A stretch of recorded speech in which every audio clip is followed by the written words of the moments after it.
Hi and hello, good day everyone. This is our topic today. I hope you like it. What is the strongest animal in the world? When it comes to measuring strength in the animal kingdom, there are different ways to approach it. Here are a few contenders for the title of strongest animal, depending on how you define strength.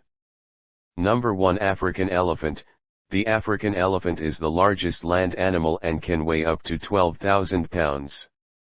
They have incredible strength and can use their trunks to lift objects weighing hundreds of pounds. Number 2, gorilla.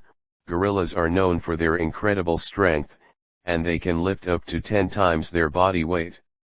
They have large muscles in their arms, shoulders, and chest that allow them to climb trees and move through dense forests.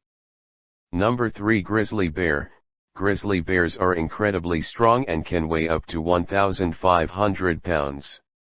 They have powerful muscles in their shoulders and back that allow them to dig, swim, and climb trees.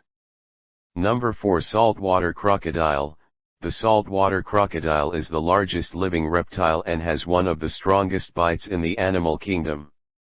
They can exert a bite force of up to 3,700 pounds per square inch, making them incredibly strong. Number 5, rhinoceros beetle. The rhinoceros beetle is a small insect, but it is one of the strongest animals in the world in terms of relative strength. They can carry up to 850 times their body weight, making them pound for pound one of the strongest animals on Earth. Overall, the strongest animal in the world can be subjective and depends on how we define strength. Thank you for watching. If you liked it, please like, share and subscribe. Thank you very much.